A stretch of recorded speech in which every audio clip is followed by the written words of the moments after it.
Assalamualaikum warahmatullahi wabarakatuh. Alhamdulillahirabbil alamin wassalatu wassalam ala asyrafil anbiya wal mursalin sayyidina Muhammadin wa ala alihi wa ashabihi ajma'in. Qala al-muallif rahimahullah wa nafa'ana bihi wa bi'ilmihi fid dharaini insya'allahumma amin. Hadirin melakukan Allah Subhanahu wa taala, jumpa lagi dalam rutinan ngaji Rabu malam kita.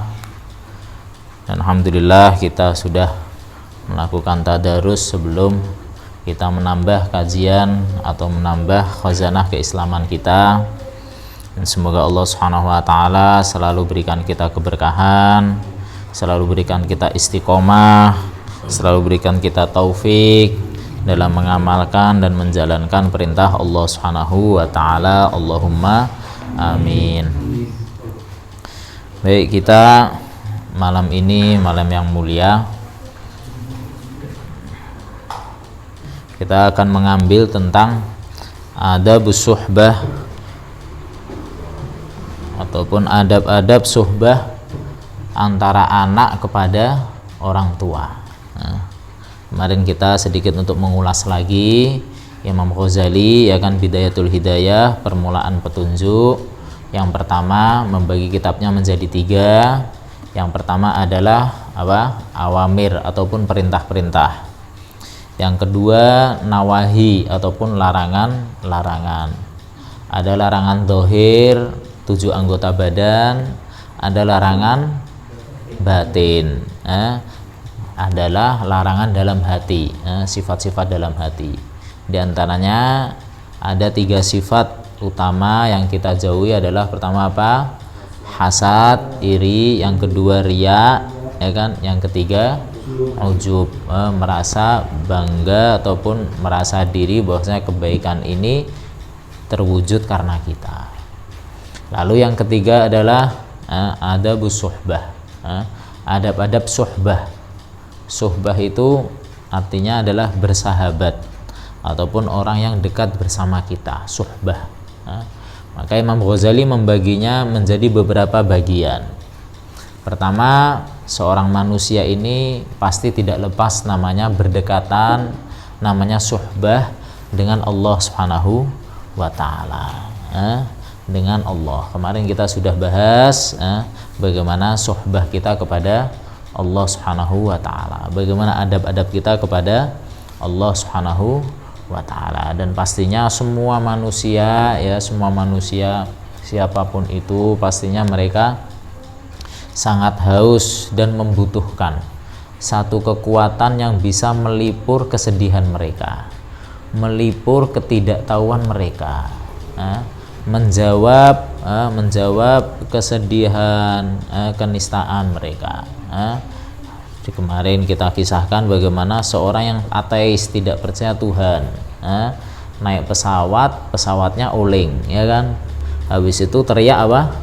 Oh my God, katanya, wahai Tuhan, katanya, jangan sekarang, jangan sekarang, malah jangan sekarang kamu panggil saya, gitu. Nah, itu kan, jangan sekarang. Dia nggak percaya Tuhan, tapi dalam katakannya dia apa? Oh my God, oh my God, kepada Tuhan, butuh pada Tuhan. Sehingga Tuhan ini, Allah ini, ya, paling dekat bersama kita, baik dalam safar kita, mukim kita, tidur kita, jaga kita, sakit kita, sehat kita, bahkan hidup kita, meninggal kita, Allah Subhanahu wa taala selalu bersama kita.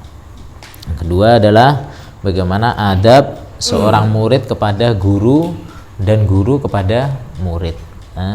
Dan kemarin kita sudah bahas bagaimana adab seorang guru ataupun hubungan antara guru dan murid. Hubungan antara guru dan murid bukanlah hanya sebatas mentransfer ataupun memberikan satu ilmu pengetahuan, tidak. Namun ilmu ataupun bagaimana guru dengan muridnya adalah satu hubungan yang sama-sama nanti bisa memasukkan dia kepada Allah Subhanahu wa taala, memasukkan dia di surga Allah Subhanahu wa taala. Kemarin kita kisahkan bagaimana Nabi Musa, ya, belajar dari siapa? Nabi Khidir. Nabi Khidir diantaranya suhbah ataupun diantaranya adab-adab yang ada di dalamnya, dan kita sudah bahas di kemarin. Yang ketiga, hadirin yang dimuliakan Allah Subhanahu wa taala, sekarang Imam Ghazali menceritakan, wahai menungso, kawan-kawan, sekarang kita tidak lepas dari yang namanya orang tua, ayah dan ibu. Ayah dan ibu ini pastinya semuanya mesti punya orang tua, semuanya mesti punya orang tua, ya kan, orang tua mesti punya, kecuali kalau sama dengan kudrat Allah Subhanahu wa taala, Allah Subhanahu wa taala ciptakan satu makhluk ataupun satu manusia tanpa ibu dan tanpa bapak. Siapa itu? Nabi Adam. Tanpa bapak dan tanpa ibu, ya. Kalau tanpa bapak siapa? Nabi Isa, ya. Nabi Isa, ya, Nabi Isa. Tanpa bapak tanpa ibu Nabi Adam, tanpa bapak Nabi Isa. Tapi kita pastinya semua memiliki ayah dan ibu. Hanya saja sekarang saat ini mungkin dari kita beda-beda. Ada yang ayahnya sudah meninggal, ada yang ibunya sudah meninggal, ataupun ada juga yang ayah ibunya sudah meninggal. Sehingga kita tidak lepas dari yang namanya ayah dan ibu. Maka Imam Ghazali membahas bagaimana ini suhbah kita, bagaimana nih hubungan kita dengan ayah dan ibu. Hadirin makan Allah SWT, maka sebelum kita membahas tentang kisah, tentang adab, tentang ayah dan ibu, ini mestinya kita nggak kurang-kurang kisah-kisah, ya, ketaatan seorang anak kepada ayah dan ibu. Nggak banyak sekali ceritanya, banyak sekali kisahnya. Tapi dalam satu kaidah, tasawuf ataupun kaidah hati, ya kan, asyaddul qurbi hijab. Orang kalau sudah terlalu dekat, ya, terkadang kedekatan itu malah menjadi hijab. Malah menjadi apa? Hijab. Hijab itu apa? Penghalang. Malah menghalangi. Kalau orang terlalu dekat, ya kan. Lalu apa yang harus kita kerjakan? Yang harus kita kerjakan adalah kita melihat seseorang tuh bukan karena kedekatan kita kepada beliau, tapi bagaimana seseorang itu, sejauh mana kita hormati dan kita tunaikan itu. Contohnya, kalau kita di sini seumpama di Sragen, seumpama kalau kita nggak kenal sama bupati, ya kan, kita nggak akrab sama bupati. Kalau bupati datang ke rumah kita, kita sambut dengan meriah nggak kira-kira? Sambut dengan meriah nggak? Sambut dengan meriah. Kalau kita nggak kenal, ataupun kita, ya, kita nggak akrab, ya, seumpama di kepolisian, kita nggak akrab sama Kapolres, kita masuk di Kapolres itu kan harus dandan yang rapi, ya toh, mempersiapkan yang bagus, ya kan? Karena kita semakin jauh terkadang kita malah semakin menghormati. Tapi karena kita akrab sekali sama bupati, akrab sekali sama, ya kan, Kapolres, akrab sekali dengan gubernur seumpama, ya kan. Ketika ada panggilan bupati, Kang, kamu kesini ya? Wah, kesono pakai kaos oblong pun biasa, betul nggak? Kayak kaos oblong biasa. Nanti masuk ke rumahnya bupati, Bu, saya minta ini ya, teh ya. Kalau biasanya kalau sama kurang nggak akrab itu kan dia hormat, nggak keluar teh pun nggak berani minta, gitu kan. Tapi karena asyadul qurbi, karena kedekatan tuh terkadang malah menjadi hijab. Kedekatan tuh malah menjadi satu penghalang. Sehingga saking dekatnya kita kepada orang tua, karena kita setiap hari berjumpa, jumpa sama orang tua. Jangan sampai kedekatan kita kepada orang tua malah menjadi penghalang kita kurang adab kepada orang tua. Paham ya? Jadi saking kita akrabnya sama orang tua dan saking kita sering berjumpanya dengan orang tua, jangan sampai kita malah hilang adab kita kepada orang tua. Karena saking akrabnya, menyepelekan, jangan. Dengan orang tua tetap ada adab-adab yang harus kita jaga. Dan kelebihan orang tua ini banyak sekali, banyak sekali. Bagaimana Allah Subhanahu wa taala, Rasul sallallahu alaihi wasallam sampaikan orang tua, ayah dan ibu. Dulu pun dalam satu riwayat sungguh merugi, sungguh menyesal sekali. Kok ada orang tua yang masih hidup dan kita tidak bisa menjadikan dari orang tua itu pintu surga. Maksudnya apa? Maksudnya mumpung kita masih punya orang tua, ya kan, maka kita jadikan itu tuh disitulah pintu surga kita. Al jannatu tahta aqdamil ummahat. Surga di bawah telapak kaki ibu. Di bawah telapak kaki ibu. Dan ayah pun kita juga taat kepada seorang ayah.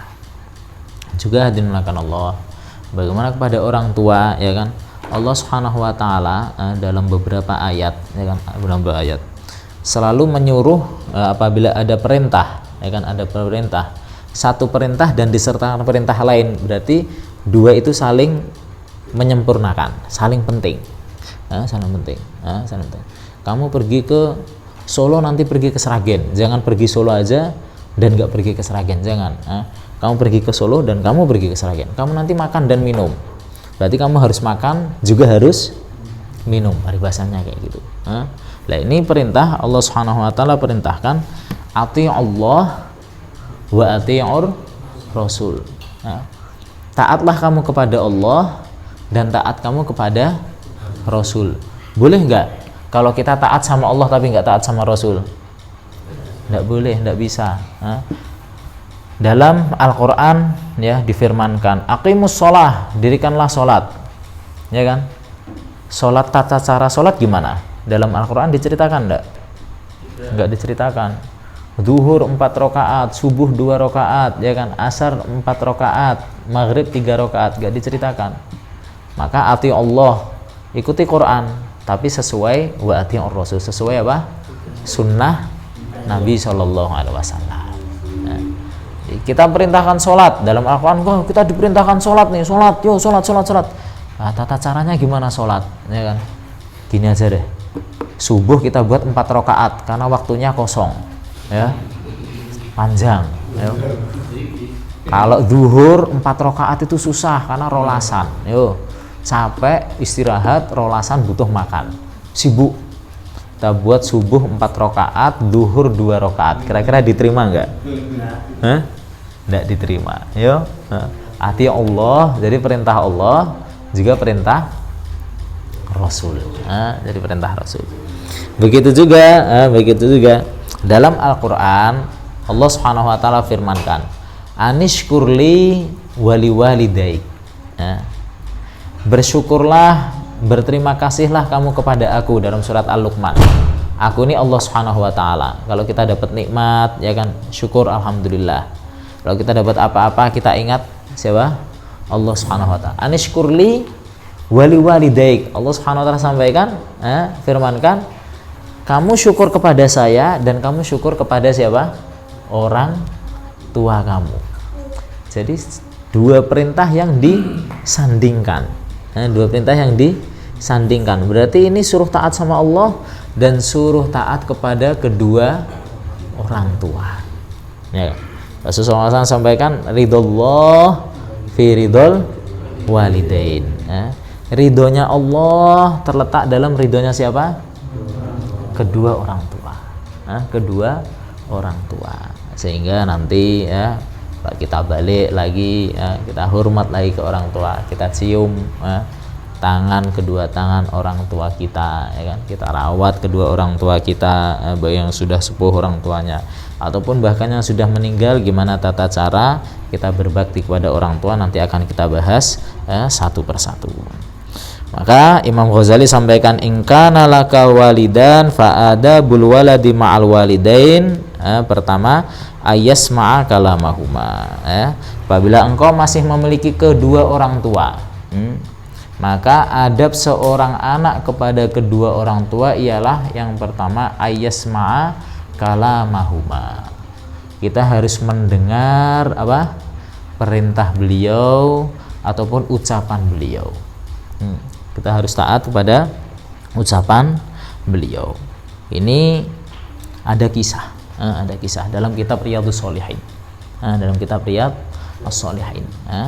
Jadi dalam kisah, ya kan, dalam kisah di dunia ini bayi yang bisa bedek-bedekan sekarang. Yo, kuis-kuis berhadiah. Nah, hadiah Anda udah disiapkan Mas Angga itu. Bayi yang bisa bicara, bayi siapa? Bayi yang bisa ngomong. Bayi siapa? Ngomong bahasa loh ya, bukan ngomong owek-owek. Owek semua bisa yo. Bayi yang bisa ngomong, bayi siapa? Bayi siapa? Bayi Maryam. Nabi Isa. Nabi Isa. Nabi Isa. Yang kedua ada bayi, ya kan? Bayi yang bisa ngomong, itu bayi Jurej. Jurej. Dalam kisah Jurej. Jadi Jurej ini kisahnya orang yang alim. Dulu waktu zaman Israel, sebelum Nabi SAW, orang alim, selalu ibadah kepada Allah Subhanahu wa Ta'ala. Suatu hari, ya kan, Jurej ini ataupun Jurej orang yang alim ini, ya kan, orang yang alim ini sedang dalam ibadah kepada Allah Subhanahu wa Ta'ala, asyik kepada Allah Subhanahu wa Ta'ala, sehingga suatu ketika ibunya datang. Saking asyiknya dia ibadah kepada Allah Subhanahu wa Ta'ala, ketika ibunya datang, manggil-manggil nggak digubris, nggak dipeduliin. Dikatakan dalam ibadah itu ialah ibadah sunnah, bukan ibadah farad, bukan ibadah yang wajib, ibadah yang sunnah. Jadi kalau seumpama kalau kita dalam hadis Nabi SAW, seumpama kita sholat, seorang imam sholat, kok di belakang terdengar bayi yang nangis, ibunya, kebetulan kita merasa seorang imam, ibunya ikut sholat bersama kita, maka disunnahkan untuk mempercepat sholatnya, karena mungkin ibunya ini nunggu selesai sholat kita sehingga bisa ngomong anaknya, jangan malah baca panjang-panjang atau malah ngetes hafalan, ya. Nah, itu jadi kalau kita, jadi seorang imam juga harus pandai-pandai, ya, harus pandai-pandai. Oh, ini ada yang nangis di sana, ya kan. Juga kalau seumpama seorang imam ini harus pandai. Islam ini rahmat. Islam ini pokoknya buat Islam ini rahmat, kasih sayang, nyenengke lah pokoknya. Islam ini nyenengke. Kalau kita di stasiun, kok kebetulan jadi imam ataupun dijorok nih jadi imam. Ya kan, kita alim pakai ketu ya toh. Iya benar ya. Ada kita dulu punya kawan tuh, karena dia udah semangatnya ngaji, ya, kemana-mana pakai jubah sama pakai ketu, ya kan. Biasanya dia di Praci sana, ya kan. Sholat dia jadi makmum terus, biasanya kaosan sama celononan, ya kan. Karena semangatnya dia jubahan sama ketunan, ya kan. Dikon maju sholat subuh. Sholat subuh. Jadi ayatnya muter-muter, ya. Ala kulihal. Jadi kalau sama kita di stasiun, seumpama kita jadi imam ataupun dijoroknya jadi imam, nggak apa-apa, kita latihan.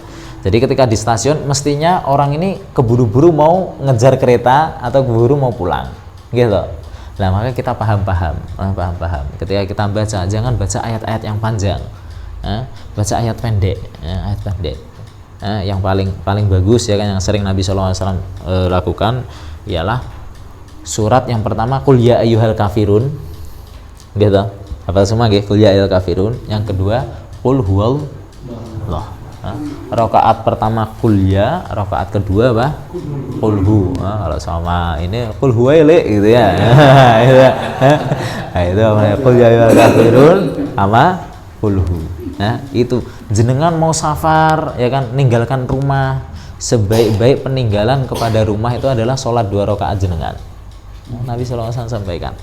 Tapi ya tinggali duit juga, jangan sampai tinggali 2 rakaat ya ninggali duit, tapi ya ninggali 2 rakaat kita. Keburu-buru kuliah sama kulhu. Kuliah sama kulhu. Kita baca itu. Maka balik lagi ke kisah ayasma kalamahuma, untuk mendengar perkataan orang tua ataupun ucapan orang tua atau permintaan orang tua. Jadi orang ini alim, ya kan, Jurej ini orang alim, tapi waktu itu dipanggil orang tuanya enggak gubris, seolah asyik sama ibadahnya terus. Suatu hari akhirnya ibunya balik ke rumahnya. Besoknya lagi datang lagi. Ketika diketok pintu, dipanggil, nggak dijawab-jawab. Dia masih apa? Masih asik dalam ibadahnya. Akhirnya ibunya balik dan ada rasa sedikit kecewa. Ibunya balik. Hari berikutnya datang lagi, ya, datang lagi. Maka ngetok lagi pintu, ngetok lagi, nggak dibuka, nggak dibuka, dipanggil. Akhirnya kok ibunya nyeletuk, wah, apa namanya? Moga-moga kamu kena fitnahmu misat, kamu kena fitnahmu misat. Kamu misat ini ialah ngapunten, wanita asusila. Wah, kamu kok digoda cewek, gitu. Ini nyeletuk, ibunya nyeletuk padahal nggak niat doa beneran nggak, nyeletuk, wah. Ibadah terus keneng cewek keder kok ya gitu kan. Nah, itu kok nyeletuk kayak gitu. Kok ternyata si Jurej ini ini suatu hari dia sudah punya tempat ibadah di kampungnya, ya gitu, dan terkenal menjadi orang ibadah, ya kan, orang yang ahli ibadah. Kok ternyata ada suatu hari seorang wanita yang dia hamil datang tuh mitnah Jurej. Datang nggak ada angin, nggak ada hujan, nggak ada asap, nggak ada, tapi datang mitnah si Jurej ini dari dari kamu ini, ya. Padahal difitnah lah. Kok kebetulan masyarakatnya percaya, masyarakatnya orang kampungnya percaya. Makanya ini masyarakat jangan mudah tergoda sama hoax gitu ya. Ini masyarakatnya percaya. Akhirnya masyarakatnya marah. Wah, ini Jurej ini nggak bener, ini wanita wanita dihamili gini. Tempat ibadahnya dihancurkan. Padahal ibadah lama sekali dia. Tempat ibadahnya dihancurkan. Setelah itu Jurejnya kena fitnah, digiring. Akhirnya tenang dulu. Kenapa ini? Kamu ini sudah berbuat asusila kepada wanita ini yang selama ini saya melihat kamu ini orang baik, ya kan? Saya melihat kamu orang baik. Sebentar, coba tanya wanita itu dulu, siapa yang menghamili dia? Akhirnya tanya wanita itu ngakunya masih dari Jurej, baik, ya. Bayinya mana? Akhirnya bayinya disunduk sama Jurej, disunduk perutnya. Pakmu sopo? Ini benar nih dalam kisah Riyadhus Shalihin, disunduk, fotoan gitu, disunduk. Pakmu sopo? Akhirnya bayinya itu ngomong, bapak saya itu pengembala kambing yang sering mampir di teras masjidnya Jurej. Jadi ternyata dia berbuat asusila dengan orang lain, gitu. Tapi wanita ini menfitnah siapa? Jurej. Akhirnya orang kampung minta maaf sama Jurej. Akhirnya minta maaf. Apa yang Anda hendaki, ya? Apa keinginan jenengan opo niki, ya? Akhirnya ya udah, bangunkan saya tempat ibadah masjid itu, bangunkan seperti semula saja. Hanya dibangunkan lagi. Ini gara-gara apa? Tidak mendengar panggilan atau ucapan orang tua. Sehingga maksudnya apa? Maksudnya jangan sampai menaruh dalam hati orang tua ini, ya kan, satu kekesalan, kesel anak, ya kan. Jangan sampai terjadi sedemikian rupa. Jadi kita kepada orang tua itu memang pokoke manut lah, ayasma kalamahuma, mendengar perkataan orang tua. Yang kedua, wa yaquma liqiyamahima, dan kita berdiri ketika orang tua berdiri. Ketika berdiri, kita ikut berdiri untuk menghormati, ya, untuk menghormati orang tua. Wa yamtathila li amrihima, dan manut kepada perintahnya orang tua. Kalau semua orang Jawa itu bilangnya penggalih, ya kan? Penggalih orang tua kasepuan itu gimana? Penggalih, kita ikuti. Dalam satu kisah lagi, kita ikuti perintahnya orang tua. Dalam satu kisah lagi, kita pernah mendengar surat Baqarah, ya kan?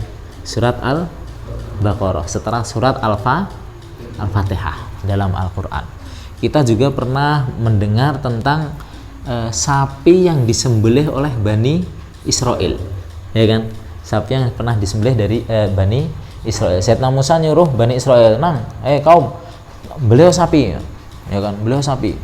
Akhirnya Bani Israel tanya, "Sapinya yang modelnya gimana?" Ya kan. Tanya, ya kan. Kuning tapi nggak kuning-kuningan, ya kan. Akhirnya udah selesai, wah kurang marem nih. Kalau yang setelah kuning, yang sifatnya gimana lagi? Oh, diberitahu Sayyidina Musa, di antaranya jangan sapi yang bekas membajak sawah. Sapi yang murni, sapi manja lah, sapi sultan, sapi yang jangan bekas untuk kerja. Akhirnya Bani Israel ini nyari sapinya kesusahan, kesusahan, tapi dapat sapinya. Maka dalam satu riwayat, jadi sapinya itu ialah milik, dapat ceritanya tuh milik seseorang anak, yang anak ini taat kepada orang tua. Dalam satu kisah disebutkan, jadi anak ini dia ini selalu khidmat, selalu ngikut apa perintah orang tua. Apa perintah orang tua ngikut terus. Dia pun memiliki sapi, memiliki sapi. Maka sapi itu suatu hari izin sama orang tua, "Bu, saya mau pamit." "Kemana, Nang?" "Saya mau jual sapi." "Oh ya wis, ojo larang-larang yo, jangan dijual mahal-mahal. Dijual aja 3 dinar." 3 dinar itu kalau 1 dinar, ya kan? 1 dinar itu 1 kambing. 1 dinar 4 gram emas, 24 karat. Jadi kalau sama andai kata 1 gramnya itu berapa? 400.000, 500.000 ya, sama 500.000. Kalau 4 gram emas berarti 2 juta. Dijual 4 dinar berarti dijual 8 juta. Kurang lebihnya sapi harga 8 juta, ya kan? Ketika itu dolon 3 dinar, 3 dinar. Oh, dijual 3 dinar. Hanya pergi ke pasar. Dalam riwayat itu sampaikan, satu malaikat datang menjelma menjadi manusia biasa. Tanya, "Mas, mau ke mana?" "Mau ke pasar." "Kok bawa sapi?" "Mau saya jual." "Berapa harganya?" "Berapa?" 3 dinar. 3 dinar, Pak. "Kok harganya murah?" "Iya, ini perintah orang tua saya." "Perintah sinten?" "Orang tua saya." "Perintah ibu saya demikian." "Gini aja, saya beli 6 dinar." "Beli berapa?" 6 dinar. "Tapi nggak usah ngomong sama orang tua ente. Saya beli 6 dinar tapi nggak usah ngomong ke ibu kamu." "Oh, sebentar, nggak bisa. Saya tak tanya dulu, izin dulu sama orang tua." Akhirnya langsung pergi ke orang tua, pergi ke orang tuanya, ke ibunya. Ibunya, ketika itu ibunya udah sepuh. "Bu, ini ada pembeli, Bu, 6 dinar." "Nah, terus gimana?" "Ya saya nggak berani melepas karena ibu ngentikan kemarin 3 dinar, ya kan? Ya udah jual 6 dinar." Akhirnya pergi, ketemu malaikat lagi itu, ketemu malaikat lagi. 6 dinar, oke. 6 dinar ya. Gini aja lah, saya tambahi kamu 12 dinar. 12 dinar, ya kan? 12 dinar. 12 kali 4 berarti berapa? Demikianlah ya, 48 ya. 48 juta. Belum limosin ya, belum sampai limosin tuh. 48 juta. 12 dinar. Akhirnya saking taatnya dia kepada orang tua, nggak bisa, saya harus izin dulu sama orang tua, ya kan? Akhirnya balik ke orang tuanya, ke ibunya. Waktu balik ke ibunya, izin, "Bu, ini ada yang mau beli 12 dinar, ya kan? Pripun?" "Ya udah, kamu jual sana 12 dinar." Balik lagi ke malaikat tadi, ke orang menjelma menjadi orang. 12 dinar oke, dari ibu saya. "Oh ya baik, 12 dinar saya bonusi kamu 8 dinar, jadi 20 dinar. Gimana? Tapi jangan bilang orang tua kamu." "Oh nggak bisa, saya harus izin sama orang tua saya." Ayo balik ke orang tuanya, orang tuanya udah ngerosok, "Nang, iku malaikat, ya kan? Itu malaikat itu yang menjelma, itu malaikat sing dadi menungso pengen tuku sapimu. Kamu diuji sama malaikat itu." Akhirnya balik, udah gini aja lah, ngomong sama dia, "Pengen mu piye?" Ibunya bilang, "Karepmu piye?" Bener, datang ke orang itu, ke pasar. Pak, pokoknya awakmu wae lah, ha? Anda aja yang yang menentukan gimana. Nah, untuk sapi ini gimana terserah ente yo, terserah kamu. Akhirnya malaikatnya sampaikan, ya udah gini aja, kamu bawa pulang sapi ini, ya kan? Kamu bawa pulang sapi ini, bawa pulang sapi ini. Nanti akan ada yang beli, ya kan? Yang beli sapi ini harganya seberat sapi itu. Ya, seberat apa? Sapi itu. Berapa ton? Nek 1000 kilo berarti 1000 dinar. Ya kan? Satu sapi itu kan yang kecil pinten kilo, Pak Dan. 80 sampai 100 ya. 80 sampai 100. Kalau yang besar ya sampai tontonan ya. Nanti akan ada yang beli harganya sesuai beratnya sapi itu. Hanya udah sapi itu dibawa balik, ternyata kisah yang kaum Nabi Musa disuruh menyembelih sapi itu dicari di mana-mana, nggak dapat sifatnya sapi itu kecuali ada pada anak yang taat kepada kedua orang tua ini, sehingga dibeli dengan harga yang seberat sapi itu, seberat sapi. Akhirnya dibayar. Kenapa dibayar? Karena ketika itu ada kasus pembunuhan, ya kan, pembunuhan, sehingga pembunuhan ini, ya kan, pembunuhan tidak tahu pembunuhnya. Maka Sayyidina Musa, kaumnya bilang kepada sesama kaumnya, bilang, mbok tanya Nabi Musa itu kan nabi, mesti nanti ada solusinya, gitu kan. Hanya Nabi Musa perintah, kamu sembelih sapi, ya kan, kamu sembelih sapi. Sapinya yang gimana, sifatnya yang gimana, warnanya yang gimana. Maka sudah dapat, belilah dari orang yang taat kepada kedua orang tua ini, ya toh. Lah setelah itu disembelih sapinya, dari anggota tubuhnya ditempelkan ke yang meninggal itu. Dari anggota tubuhnya ditempelkan ke yang meninggal itu, maka yang meninggal itu hidup lagi dan menunjuk, inilah pembunuh saya. Selesai. Maka apa? Gara-gara apa? Ayam tahtilah awamirohuma. Jadi kita taat kepada orang tua. Jadi pesan, kita ambil tiga adab dulu yang saat ini, ya kan. Pesan dari majelis ini ialah bagaimana kalau Habib Umar sampaikan di antara petikan nasihatnya, rata-rata orang ini mencari doa mustajab dari wali-wali, ya kan, dari siapa? Wali-wali. Dan dia nggak sadar sebenarnya di dalam rumah tuh ada wali juga, ada wali juga. Doanya seorang ibu ini melebihi berkali-kali lipat wali, ya, berkali-kali lipat wali. Jadi kalau sama pengen dagangane payu, ya toh, pengen belajarnya sukses, ya, pengen hidupnya berkah, ya, nggak usah jauh-jauh, datangi kedua orang tua, minta ridhonya, caper sama orang tua nggak apa-apa, caper, cari perhatian sama sidik-sidik moro, caper, ya, gawakne susu, gawakne apa, pokoknya apa semuanya, caper pada kedua orang tua nggak apa-apa, malah sunnah itu, malah sunnah. Jadi kita sampai orang tua ridho kepada kita, maka pasti Allah Subhanahu wa taala akan berkahi kehidupan kita. Dalam satu kisah ada bank Rajhi, satu bank syariah di Saudi dan di dunia itu, beliau ini sangat kaya raya, ya kan, tapi kalau sama di kehidupan biasanya ya sholat di Masjidil Haram di Mekah, barusan meninggal, di Mekah, ya kan, sholat seperti orang biasa. Tapi tajir bukan main, banknya di mana-mana, bank syariah. Maka ditanyain, kamu kok bisa menjadi raja kayak gini, ya, menjadi sultan lah, kamu anak sultan, sultan. Hanya beliau sampaikan, jawab, karena saya menjadikan orang tua saya sultan, maka Allah Subhanahu wa taala jadikan saya sultan. Karena orang tua saya jadikan raja, maka Allah Subhanahu wa taala jadikan saya raja.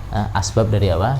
Asbab dari doa kedua orang tua. Dan kisah banyak sekali, Imam Bukhari, Sufyan Ats-Tsauri, ulama-ulama yang besar-besar rata-rata dari doa kedua orang tua. Maka bagi kita yang sudah menjadi orang tua, ya kan, hati-hati dungone. Hati-hati dungone, ojo anak nakal, bocah nakal umum, pas malaikat lewat, amin, amin, ini malaikat itu dia mau nakal tenan, Tapi apa namanya? Waktu ini muka-muka entuk hidayah Pak Muhammad gitu kan. Imam mangkel ya kan, mangkel dikatakan Allah alam dari cerita-cerita Imam Sudes yang sekarang jadi Imam Haromen ya. Itu waktu cilik beling lah. Wah, pencalitan ulama katanya gitu ya. Jadi orang tuanya kalau mau doa buruk tuh ditahan terus. Nahannya tapi waktu mangkele wah kowe yo awakmu dadi Imam Haromen kok. Belum menjadi Imam Haromen bener. Jadi sama-sama doa, sama-sama mangkel gitu ya. Mangkel. Nah, itu doakan yang baik. Semoga Allah Subhanahu wa taala selalu memberi taufik kepada kita untuk bisa mengamalkan semuanya ini. Demikian hendakan Allah Subhanahu wa taala, ada benarnya dari Allah Subhanahu wa taala dan ada salahnya dari kami sendiri. Kita tutup dengan hamdalah bersama-sama. Alhamdulillahirabbil alamin. Wassalamualaikum warahmatullahi wabarakatuh.